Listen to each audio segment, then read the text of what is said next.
I don't recall the last time we've done this. That would be never. Oh, yeah. That's right, that's right. Look at this. There's a first for everything. I have questions. Sound check wise, can you hear if I talk like this? Yes. Yeah. Can you hear if I talk like this? No. I can't help myself sometimes. Well, some of you already know Allison. I'm sure there will be a more thorough introduction of her tomorrow. I can tell you that she was born in London, England, and she grew up in the borough of the Bronx, New York City. Look it down. She attended Kenyon College for her undergraduate degree, which is a hotbed, as you may know, in American poetry history. Robert Lowell went there. Randall Jarrell went there. James Wright went there. Jamal May is the current 2015-2016 Kenyon Review Fellow, which is a great position to find oneself in. He's a very fine young poet. I forgot Anthony Hecht went to. All of those folks won Pulitzer Prizes too. There aren't very many institutions, I suppose, outside of Harvard and a few others that can claim that many Pulitzer Prize winners. E.L. Doctorow Yes. went to Kenyon College. Yet another. And my high school. And your high school in the Bronx? Wow. When I met him, he said, "You're the young woman who went to both Bronx Science and Kenyon?" I'm like, "Yes, me. Hi." Good old Ed. Yeah. Well, I do have a few questions. Okay. Oh, by the way, she is now, as Brett alluded to, a professor at Southern Illinois University at Carbondale, teaches in the MFA program there. You've been teaching at Carbondale for better than 20 years now. You were hired as an assistant professor at the age of 8. As I remember. I was a very precocious child. Well, that's good. We've had a couple of your former undergraduate students come and attend our graduate writing program here. Eric They've Greenwell. both been Eric Greenwell and I saw him Abby first. Blank. And they were both wonderful Yeah. poets, Yeah. and they both spoke with great love for you and great admiration for your teaching. You love them. We love them. And I'll keep sending them. as you also, I can yes, convince please do. As you also know, however, I am just about halfway into my final year of teaching, full-time teaching. And so I've been thinking a lot about teaching, thinking a lot about my life in teaching, and therefore that's made me sort of wonder about your life in teaching. And so this question I have seems like an inside-out, backwards question, but consider the perspective from which I'm coming. Okay. And that's what I wonder about is, what is the cost of teaching? That is to say, I mean, I know you can talk about the benefits of teaching. Sure. You and I can both go on for a long time talking about what a privilege it is to bring young people into this art we've both devoted our lives to. But Sure. I'm sort of interested in turning that question around, and what is the cost of teaching to a practicing artist, to a practicing poet? For me personally, or for Well, poets in general? Because well, I hear a lot of complaining about having to teach while trying to maintain a life as a poet. I hear a lot of poets almost angry, and lots of people strategizing ways. If I apply for this fellowship, I can go to this country and not have to deal with people for a year. And I know there are a lot of poets who are constitutionally introverted, that they are the kind of people who, in order to practice this art that we both love, need to separate, need to cleave away from people. I think I'm the opposite. I think I may be a bit of a vampire that way, that the energy and devotion that other people show to the art of poetry is something that influences and sustains my own poetry. So I'm a really big proponent of, and that's why I was so excited to come here, because you said part of the package was the whole generative writing, and I'm like, yeah, I'd love to do that. Not enough people want to do that. Well, come write with me, you know. I'm a real cornball that way. So I don't know if I've paid any costs, because I certainly, if anything, some people have said I write too much. Like, shut it down, girl. It's like, we've heard enough from you right now. Just be quiet. I'm not one of those poets that has those periods when I'm not writing, really, because I'll write about anything, just about anything. It may not result in anything that's publishable or anything that ends up in a book, but I don't know, I just have sort of a different attitude than a lot of people who talk about what being a teacher of writing or a poet in an academic, I mean, there's a lot about academia I do not care for, but I think we could all talk about that. Like yesterday when we were in the generative session and everybody was trying to sign up for classes and they couldn't get on because it was overloaded, and you know, we get all these things that we want to hit our heads against the wall about, but I'm ever so grateful to have a job that allows me to talk to people. Sometimes I get frustrated that students don't just like jump on it. The people that you've mentioned, Eric and Abby, were those kinds of people that like jumped on it. They're like, oh, okay, I know what this is about. I'm gonna get me some. But there are a lot of students, and even sometimes students that you meet that are talented, that are like, well, I could do something else. It's like, no, you don't understand. This is poetry. So I don't know. So you don't have any trouble balancing the need to write, the impulse to write, with the demands of confronting other people's writing, or is it just another way in which those things talk to one another, or what? To me, it's a way of dialogue, conversation. I can't honestly say that's been a huge negative for me. Yeah, because I'm trying to figure out what I'm going to miss. I mean, I know what I'm going to miss. Mm-hmm. I'm going to miss students. Mm-hmm. I'm going to miss their faces. I'm going to miss their perplexity. I'm going to miss offering them certain kinds of people to read, and certain Right. kinds of poems to read. But I can still do that on street corners, I suppose. Mm-hmm. You ever tried that? But poetry busking. Street corners, no. Poetry busking. A bucket and just recite poems. I'll try it if you will. Haven't done it. Try it in Pullman. You have to go across state Oh, yeah. lines to do that. Well, we can get high over there. Oh. It would have to help. Would have I'm to help. sure, yes. So, here's another question, and this one we could talk about, I think, for a long time, because the definition of the very word this question is built around is itself in flux, and in fact is kind of controversial, but that is accessibility. Mm-hmm. You speak of yourself as being in favor of accessibility in Yes. poetry. You describe Big ol' A. yourself, big A. Big A. Capital A accessible. You describe yourself as a capital A accessible poet. Right. Billy Collins, one of the most famous poets in the world, right? We has talked about Billy spoken- yesterday, weren't we?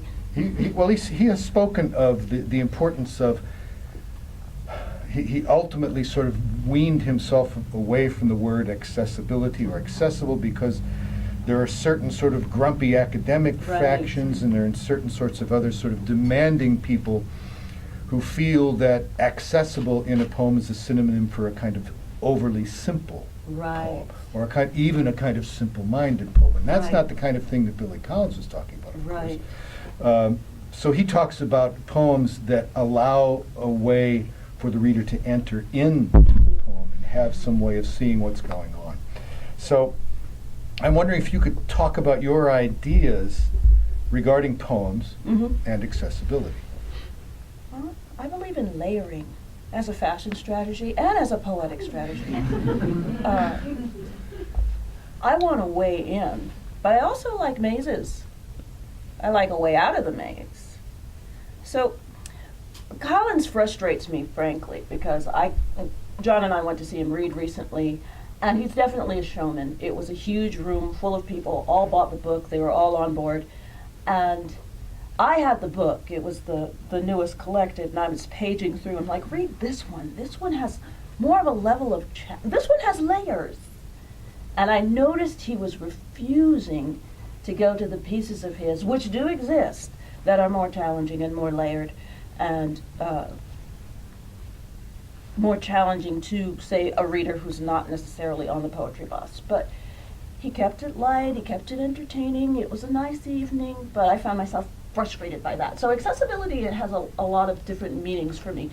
I do want my poems to be read by as many people as possible and as many possible audiences, and that includes people of color, that includes other women, and I don't want to leave anybody behind, but I also want to keep it interesting for me. I think I'm pretty smart. I was told that in 3rd grade. I tested well. I like the dictionary. I like the big words. So I don't feel like I'm ever writing down to myself. And as long as that's in play, as long as I'm intrigued by the ideas and the notions and the images I'm coming up with, I don't feel like I'm selling out or being too accessible. And I also do like poems that challenge me aesthetically, but not to the level where I'm like, I have no idea what literal sense this is making. But I don't want to read people that sound like me all the time. I don't want to read people that sound, I guess the only thing that confuses me is when there's sort of this socio-political agenda before the poetry, and there are manifestos and there are things I have to read before I can get to the poetry. Like the whole language movement, which seems to have died a death of its own because there were so few people interested by the end. Not that there weren't poets that came out of that weren't challenging and interesting to me personally, but the whole sort of, this is how we must write manifesto that came along with it seems to have died, to me at least. But Well, there is this sense that a poet like Robert Frost, as you recall, for many years was not taken seriously in the academy in sort of literary critical circles because he seemed so transparent. But Right. of course, it was Lionel Trilling who then came along and said, "Nah, this guy's way deeper than you think and much, much darker than there's you a think." real wide, mean streak. And yet at the same time, there are people, of course, altogether unschooled in the art of poetry who can pick up a Robert Frost poem and feel as though that poem welcomes them. Right. in. Are you, I mean, are I you, like welcoming. including people unschooled in poetry? Oh, sure. Oh, sure. And I think that also has to do with having been an editor all these years and wanting to present the work of people that offers challenge but also offers a way in. So that thinking about the things that John and I have been able to publish over the years, we've published a lot of writers. What was the head count? Just for the magazine, John? 1,700 different writers. 1,700 different writers, and I don't think that there's been a one whose work I didn't find some sort of way into. That I don't think we've ever published anything that was so obscure, intentionally obscure, that I didn't have any way in, because that's not what I personally want to read as a reader or as an editor. So my perspective is shaped by that as well. Okay. And this is somewhat related, I Okay. think. It's a progression. I have got going see. here. It's a progressive. So, smack in the middle of my father's kites, which Mhm. I have here. Yes. There it is. There is a cluster or a sequence of sonnets, Mhm. better than 3 dozen. Mhm. And they are decasyllabic. They have Mhm. decasyllabic lines, mostly. Yeah, they're full sonnet. They're about 140 syllables. Mm-hmm. Almost every one of them. Mhm. There's an occasional Yeah. 9, occasional 11 Yeah. syllable line. They're rhymed in the usual ways. Mhm. They almost always have an octave and a sestet if Mhm. they're of the Italian Mhm. formation. Which caused me to go back and look at In Every Seam, at the earlier books and say, Mhm. okay, where's the Where formal? Where do these sonnets come from? Right. Where's the formal impulse at all, Mhm. really? To count syllables, Mhm. to make rhymes, audible rhymes, to to build according to a kind of received structure, and then all of a sudden in my father's kites there's this big cluster of the things. Bada bing. Whither the sonnet? How come the sonnet? Why that and why now? I never intended to write that sequence. But my father had died, and I needed a way to grasp the material.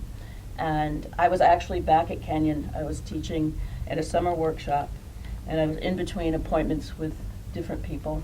And a line came to me, and it was, his credit cards were in a plastic case.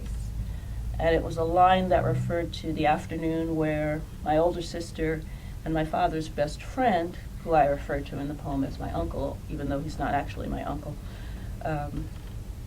we went to the police station. My father had died alone. We went to the police station to reclaim his belongings, like the valuable things that they had taken from the house that I grew up in. And they sort of put the credit cards and a couple of other things in this sort of plastic sheeting thing, almost like a Ziploc bag. And I knew what that line referred to, and I noticed his credit cards weren't. Iambic pentameter. Yeah. And I thought to myself, 13 more lines and I'm done with that. Because I had tried to write, in my first book I wrote a lot about my mother's death from cancer, and those were all memory narrative type poems. I studied with David Wojan, he taught me well. And I tried to do that in the wake of losing my father, and I couldn't, so I needed some kind of mechanism. And I'd always written a lot of formal poetry, just none of it had ended up in the books. I'd always written a lot. I taught it. Why's that? I don't know, but fortunately John saved it all. And now I can do something with it. But I guess having the structure of the sonnet for poems about grief and mourning just gave me a way to approach that material that I didn't have before. That I needed some sort of way in and way out, talking about ways in and ways out. I needed some sort of brace, some poetic spanx, whatever you want to call it, something so literally in the writing of these poems, I didn't turn into, a puddle of tears, because it was still, at the time, it was still pretty close to the experience, and we were still actually going through some of the things that you do when you are putting someone in the ground and you're actually cleaning up the mess behind. So I'd always written a lot of formal poems. It just had never been in the books, but I found with that particular subject I needed some kind of received structure, some kind of formalism. There is something about the form, or something about paying that much attention to the form. Right. It keeps you from paying so much attention to what it is you think you have to say. It was a nice trick, and it got me busy on the surface, like looking for rhymes and counting syllables, and it got me busy on the surface, so the stuff that was underneath the surface could rise up and take its place. Busy on the surface, I like that. I like that. I mean, so, here's a question about a particular poem. oops. This one is, I gotta put my glasses on. It's from In Every Scene. It's called Fishing. Oh. And it's in quatrains. You love quatrains. I could do. ask you I about always why you get love told my quatrains. graduate workshops is like, Allison, are you going to ask for this to be in quatrains? I'm like, no, tercets today. Tercets. Well, but it's not a willy-nilly impulse. You don't decide when you sit down, this one's going to be in quatrains, do you? I often do, actually. Really? Premeditated quatrains? Well, not premeditated. I write something. If it depends on whether I start by longhand or on the screen, and I'm much more likely to start a poem by longhand. And John knows this. There are notebooks all over the house and assorted papers, and really he is a man of great patience and love to put up with me. But often I'll find that, and this is a trick to look at your own work and see if, like, every third line or every fourth line, are you saying something interesting? Are you moving the narrative forward? Because that's a good place to underscore. Are you doing the cha-cha every, third line or something to show your reader where the points of interest are? It's like a little mapping technique that I've used. So over- in the quatrain, you mean? Yeah, the quatrain or the tercet. I'm not as couplet happy as a lot of people are. They seem so small and forlorn. Well, unless they rhyme, they seem peculiar to me. They do. They Seem seem a like little they're naked. Insufficiently dressed, I They think. Not sit- naked, Mhm. just kind of tawdry. They're a little showy. Okay, They're like, they're just two of us. We're Well, special. Okay. Okay, well then back to the quatrains, which are much more respectable. The quatrains in this poem, Fishing, which I can't remember, I think it's 12, 14 quatrains long. Mhm. The first sentence takes up almost half the poem. Right. There are quatrains in the poem that rhyme. There's one Mhm. that goes teasing ends the B lines and teasing me We. and bragging as we. Mhm. But then there's something else that goes on in a whole bunch of these quatrains. I don't know, 4 or 5, and I don't know exactly what to call it. That's where the B lines have something that I want to call an intellectual or a conceptual or a rhyme that isn't there. It's not an auditory rhyme. It's a an sort echo. Well, it's a sort of a logical rhyme. I mean, the ones I have in mind are, for example, the B lines in one of the quatrains ends love and loathed. Yeah. And then another I did quatrain. Well, and then there's another one. This is a stranger kind of thing. That's an obvious sort of intellectual Mhm. maneuver. But there's one pair of B lines, I think it's the very next stanza, that ends bobber and bucket of. I mean, Mhm. ordinarily of is not the kind of thing you find, not the kind of part of Mhm. speech you find at the end of a line. Mhm. But there's something about the way bobber and bucket of Mhm. worked for me, and I don't know how. And there's 4 or 5 other quatrains in the poem that do that. What would you talk about that? I mean, one, if it turns out that it's just completely an accident, my question is bullshit, and I have to move on to the next question. But I don't think it is, because I No. don't think you make mistakes. No, I try when I'm writing free verse and there's no rhyme scheme that's dictating what I need to do, I try to end lines on something that's going to make a reader stop or consider what's like. There's a kind of pairing that you noticed. I want to stop people, but I don't want it to be an auditory stop. I want it to be an intellectual stop. I want people to think about those pairings. So it's a very sneaky kind of culling that I'm trying to do. And my students will tell you that I tell them all the time, the whole point of being a writer is to mess with readers. Oh, You're yeah. not trying to make nice with them. I mean, you do want to make nice with them, but really you're trying to manipulate them.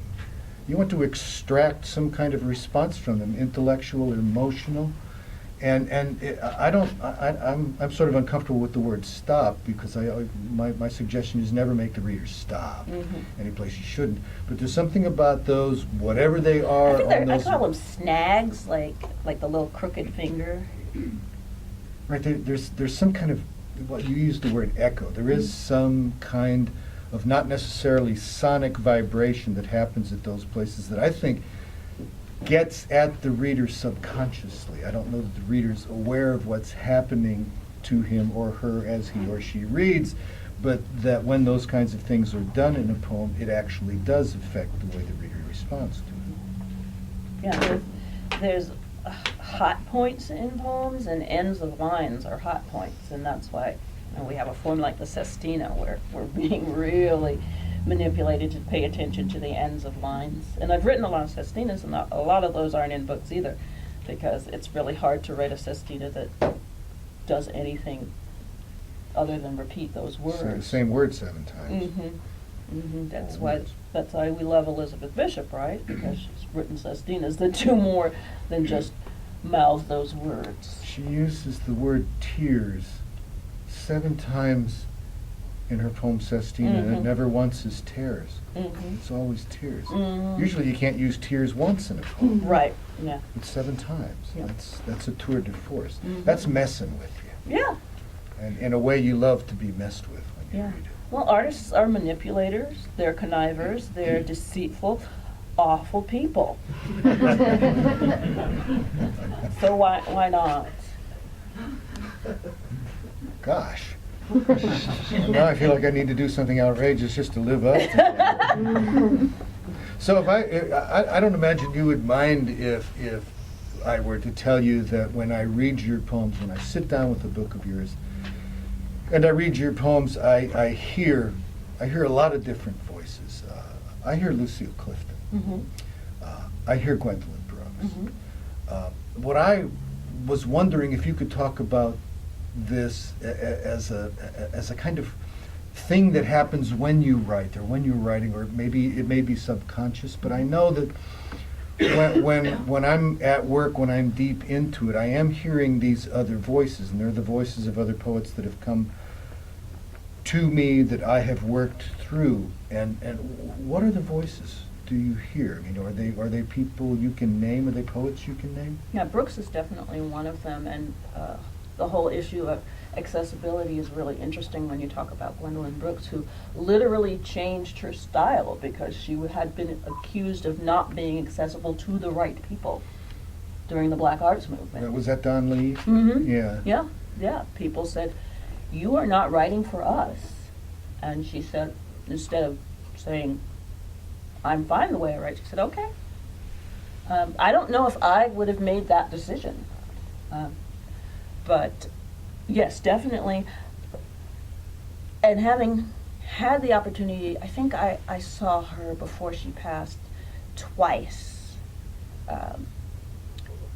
And having seen her audiences be full of Black people, white people, young people, old people, every combination of people. And it's hard in this country to get audiences, multiracial audiences, to sit together. I mean, we have seen over this past week how hard it is for us to just sit together and listen to one another. But she had that power, and I want it. And I'm ambitious in that way. I want to be able to speak to audiences that are very much like me and have the same background, and I want to be able to speak to people who have never met a Black person in their lives. Like I said, I'm ambitious. So she's definitely, both in the work and in the way she lived her life, an example to me. Yeah, definitely. Since I started reading as a teenager, all us girls have our Plathian stage. We all go there. And maybe it's the intoxicating way in which she lived, which now, as an old woman, I'm like, oh, that was miserable. But it seems very, very romantic when you're 14 and you pick up the Colossus for the first time and you learn about this woman. I don't know if Clifton has been, there are lots of Black female poets that claim Clifton very strongly. I don't claim her as strongly as other people do, but definitely Brooks. And anyone else? Well, one of my teachers was Yusef Komanyaka. And he was Yusef Komanyaka before the world discovered Yusef Komanyaka. And what I liked about Yusef was saying so very much about where you were from and having people just love it, and sort of slipping the other messages in there before they can realize it. It's very, people don't really identify him as a political poet. They don't, because they're so charmed and intoxicated by what, again, the glittering surfaces. Definitely, I think of him as an influence. And we may go years not actually seeing him, but I can hear the echo of him as being one of my teachers. Yeah, and he's got that absolutely amazing voice. Right, too. right. So, if you're not hearing voices, when it's not about hearing voices, then this next question. I but can it's tell sort you of one that something. people would never, ever, ever, ever, ever guess.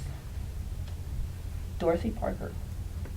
You know, I might have got there in a couple of years. Yeah. Gunpoint. Yeah, and that's some of the formal stuff that isn't in, just a few of them, a few pieces are in books, but I love how nasty she is and how wicked, and I love that she was labeled light verse, and I don't see it as light verse. I see it as very cutting and dark and just sort of a covering over a lot of despair. Do you know how Might As Well Live goes? Mhm. You say that?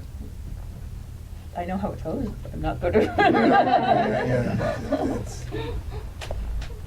the last line of which is you might as well. You might as well live. Yeah, right. Well, I can't remember either, but anyway, I mean, it's like Edgar Guest or Ogden Nash, but so much more significant. Although she's also the one who said, if all the Smith girls in the audience were laid end to end tonight, I wouldn't be surprised. I love the viciousness. Yeah, I just love it. It was very sweet. So here's a process question. When you're writing the poems that you will turn out to have been most pleased with, we all have those poems we can look back on. I mean, Those poems. sometimes they feel like miracles. Sometimes they feel like like you've given birth to a sphinx or something, or some other sort of mythical creature. But is there something? I guess I'm wondering, how have those things happened for you? And is there something in the usual process that clicks or changes? What does it feel like to move into that area where you know, or you know after the fact that it was headed somewhere important for you? I don't know. I'm kind of the worst judge of my own work. There are poems that people later on tell me are significant to them. I wrote a poem that's, I believe it's in every theme, or maybe it's in Imitation of Life, on being told that I don't sound like a black person, which is a poem that gets recited by high school students. They write papers on it. And I was just writing about my own family and my own history, which is that my parents were from the Caribbean, and they met in England, and I was born there, my sister was born there, and then we moved to Toronto and then to New York. So my parents didn't sound the way black people were supposed to sound, meaning that they didn't sound like they were from the American South. And I said crumpets. Yes, yes, yes. I grew up with two post-colonial island and country hoppers. And I didn't sound like I was what people thought I was supposed to be. I didn't sound. When I got to college, when I got to Ohio, people were like, "You're from New York? You don't sound like it." The Bronx. Yeah, yeah. Although when I go back to New York now, I can hear it's like, there was one occasion my sister and I were flying back actually to take care of something of my father's, and got off the plane, and actually in Long Island, Islip, somebody said, "Do you have the Tupperware?" Like, we're home! As soon as I heard the word Tupperware, something like that. As soon as I heard that. But I'm a pretty good mimic, which a lot of poets are very good mimics, entertainers and actors. But I'm probably the worst at assessing the merit of my own work. And another problem is that there's a lot of it.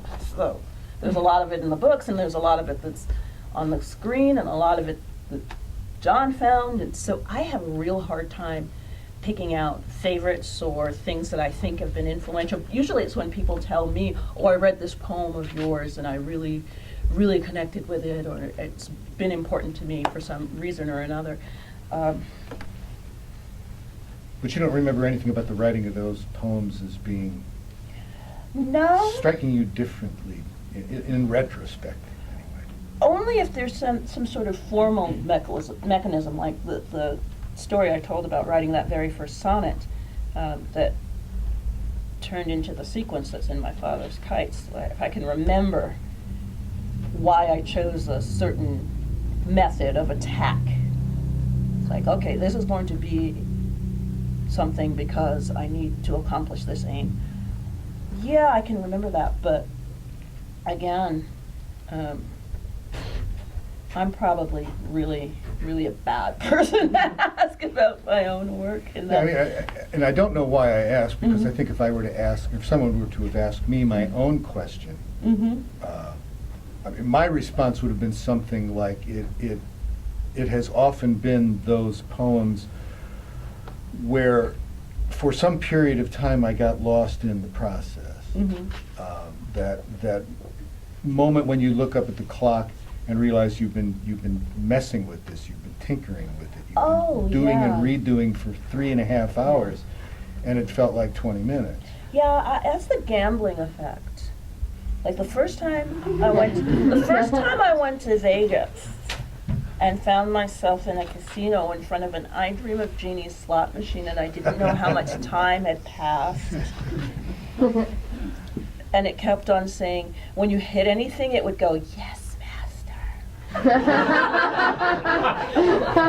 And I thought, this is like writing a poem, because I don't know how much time has passed, and there are these little things that keep happening that are keeping my interest, and then I'm winning just enough money to keep going, and the difference is, in the casino, a very nice woman wearing a skimpy outfit would bring me a drink every once in a while. For free. For free, just as long as I kept putting money in it, but that doesn't happen at home. John? Where's my drink? Where's my drink? Well, yeah, I don't, I mean, the problem with even my perspective on that kind of memory of writing the poem is that frequently I'll be that lost inside a poem, it never does work out the way I want it to work out. So there's some sort of slopping over into the miraculous or the lucky, which also has to do with pulling the lever on the slot machine. Was it a photograph of Barbara Eden or something? No, it was her voice. Oh, it was actually. It was a her cartoon voice. depiction of her, like at the Sure. like the show, at the opening credits of the show, and it would sort of wiggle a little bit. Yeah. Okay.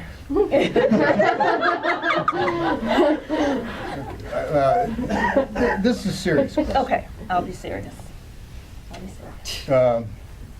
I think this young man, graduate student, finished his MFA here 4 years ago. I can't remember for sure. You know how the years bleed together. Mm-hmm. And he said to me one day in my office in a conference, white poets can't write about race and shouldn't write about race. Oh, they better.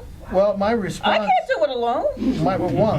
My response was, one, you're wrong, because in all probability, it's certainly arguable that white poets are writing about race all the time. They're just not aware they're writing about race all the time because they're writing about it from a particular position of privilege. Mm-hmm. And the other part of it, and I think this is where I feel like I may have not only let him down, but I may have let myself down because I hedged my answer. Mm-hmm. And I talked about what does feel like an extraordinary difficulty to confront the issue from the position of white privilege. Right. And I've been thinking ever since about what it is I might have said or should have said. So I'm just going to ask you, what should I have said? What would you have said? I wonder if that student would have even said that. to an African-American woman professor. Well, I have a feeling you've never had a white student say anything, ask that of you, or wonder about that of you? No, I can't recall someone saying something like that. I've had students, white students, who have been reluctant to write about race, that they want to, and they want me to give them the okay, the high sign. It's like, go, I'm like, do it. Do it. This is all our American fabric. It's what we all have to work with. Now, I'm gonna call you on your bullshit. I won't be afraid to do that, but I'm not saying, no, this whole area of American life and thought, and we're all too interwoven.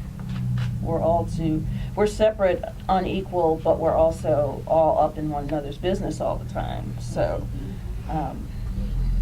and I've had some students who have been very, very, very afraid, and they're looking to me to say, yes, you can do it. I'm like, well, yeah, but that doesn't mean I'm going to give you props just for doing it. Right, and the difficulty of doing it is, it is challenging. I mean, if you're going to do it well, it's going to be challenging, but it's going to be challenging no matter where you're writing from, Yeah, no matter what color your skin is. And you have to figure out your method of attack. I had to figure out, in writing about being part of an interracial relationship, how was I going to write about that in a way that acknowledges the realities of it, but also acknowledges the deep personal love that two people have. And there's a poem of mine, it's not in a book yet, I think it'll probably be in a book, but it's about the first time John and I met. And we met at one of those older graduate students, check out the new graduate students parties. You know what I'm talking about. Usually it's like an all-day thing. Not these guys. An all-day thing, and there's a keg involved, and somebody's like sofa. It may be on fire by the end of the night, who knows.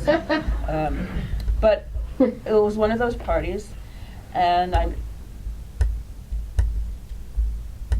just out of college, and I'm like, oh, my first graduate student party. It's like, yay. And I sit down next to John, and I say, I'm Allison. I'm from the Bronx, New York. Who are you? And John, being the Southern gentleman, says, I'm John Tribble, and I'm from Little Rock, Arkansas. And I heard Little Rock, and my hand was actually extended to shake his. And then what flashed through my head was a little girl being yelled at by racists. And I literally pulled my hand back. And I said, Little Rock, 9 Little Rock? And he said, Central High, 1957. And in that moment, I knew that this was going to be an important person. I didn't know this was going to be the person I was going to marry, but I knew this person understood something fundamental. That he didn't try to push that away or eliminate my reality. So yeah, the poem's about that moment. But I wanted to, it took me a long time. I'd been telling that story for years and sort of telling it as a punchline kind of story. It's like, ah! It's like, ah, he must be a racist! But in the poem, I hope it comes across a whole lot more tenderly than that, and that there's the beginning of something between these two people that's going to be important, and that has to be protected.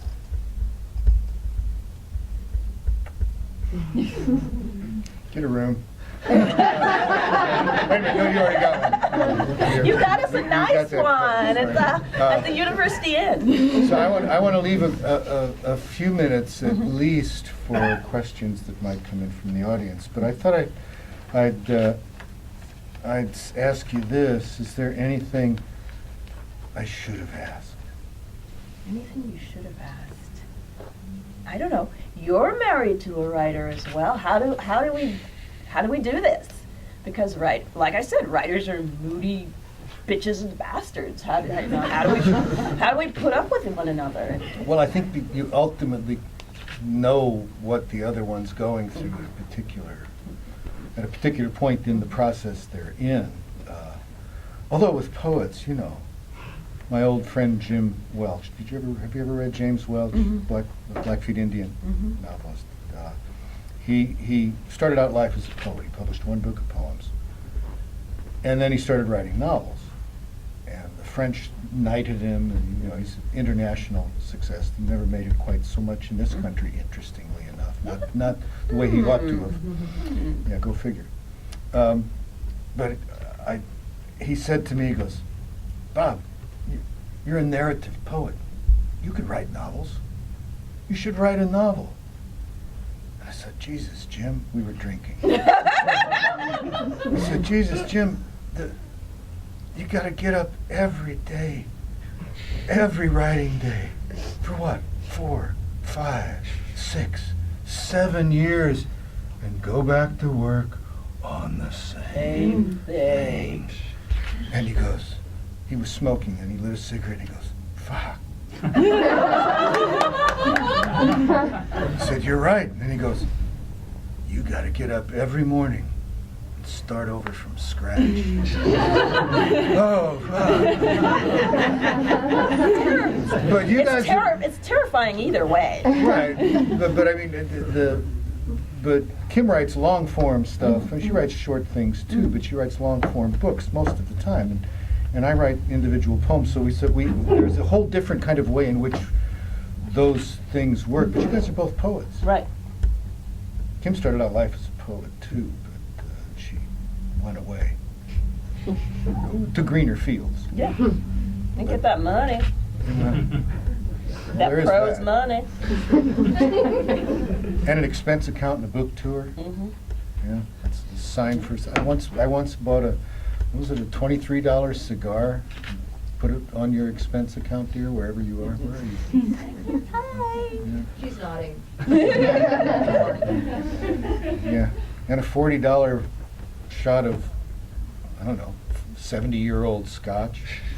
This is the way writers should live.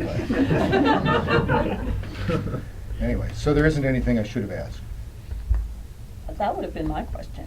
Like, a lot of people do ask us that. Like, do you share manuscripts or kill one another? Well, John saves everything He has been and really, finds everything of really, yours, right? my literary, if I died tomorrow, I'd feel good because he'd have most of it backed up. I don't want to die tomorrow.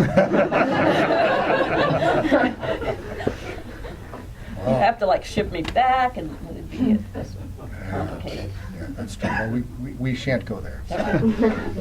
How about questions from yonder folks? There's one, Garrett. I'm actually still, well, I've been struggling with this all semester because we're dealing with political bents in eco-poetics, and also just being like a white cis straight male. Mm-hmm. I don't want to be writing poems that are perpetuating Right. aspects of poetry that people are fucking sick of. Mhm. But I also don't have any sort of interest in writing overtly political Right, poems. right. So Stafford's sort of bent on it was that if I'm writing my poems, they're going to contain my politics. I don't need to Mm. overtly write political poems, but if I'm just writing poems that are exclusively my experience, then I'm just perpetuating the white cis straight male experience, and I'm not acknowledging necessarily the things that I intellectually struggle with. Right. That is not a question. Yeah. but my question would be like, I mean, how do I even begin to make these interruptions in poetry in a way that isn't dismissed even faster than my privilege? Mm-hmm. I think acknowledging that the privilege exists means you're quite a bit a ways ahead from the people who don't even acknowledge that their privilege exists, frankly. Because I do a lot of pointing that out to people. we had a poem, and there's a young man who's in one of my workshops now, where he's coming from an Appalachian background. He's a straight white male, but he's coming from a violent past, a past of people who have been discounted. But for some reason, he's not seeing that as almost worthy of the written word or the page. And he had called this poem, this particular poem, Kundaman. And I was like, no, sorry, no white man, you cannot name this poem after a Philippine love song when it's about the Hatfields and McCoys. It's just not gonna work. So I have no problem checking for that kind of thing. But I think in order for my voice to exist, your voice has to exist. All the voices have to exist. Everybody has to bring something to the table, and that sounds kumbaya and hold hands kind of thing. But as long as we exist in conversation, I don't think you need to worry about it quite so much, which is kind of easy for me to say, I guess, because I know I'm coming from a place of a different kind of privilege, that people are going to read me in a different way, that they're automatically going, whether I'm overtly political or not, they're going to automatically read me through this lens of black female. So working through that also in poetry is hard, because poetry is about the ineffable. Poetry is all about turning individual experience into the abstractions, the huge abstractions, death, life, sex, mortality. Just to add something else to your plate to worry about. It's just, is your experience worthy of poetry? Sure. Is it worthy of all of that poetry entails? That's frightening to every one of us who claims that we're poets. I don't have a sort of preset answer for you, other than, in response to that question of yours, it's like, yeah, we all have to write about race, and we all have to write about gender, and we all have to write about class, and we all have to write about sexuality, and we have to do it all together, because there's enough separation in the world as is. That's the only salvation I see, or the only hope I see for us as a planet. Wow, that got cosmic. Can I get an amen? Yeah. Thank you. Anybody else? 9? Tomorrow night, 7:30 in the Bora Theater in the sub, or what used to be the sub, the Pittman Center. Allison will read her poems, and she'll be glad to sign books, even now or then. And thank you all for listening. And I'll keep my clothing on.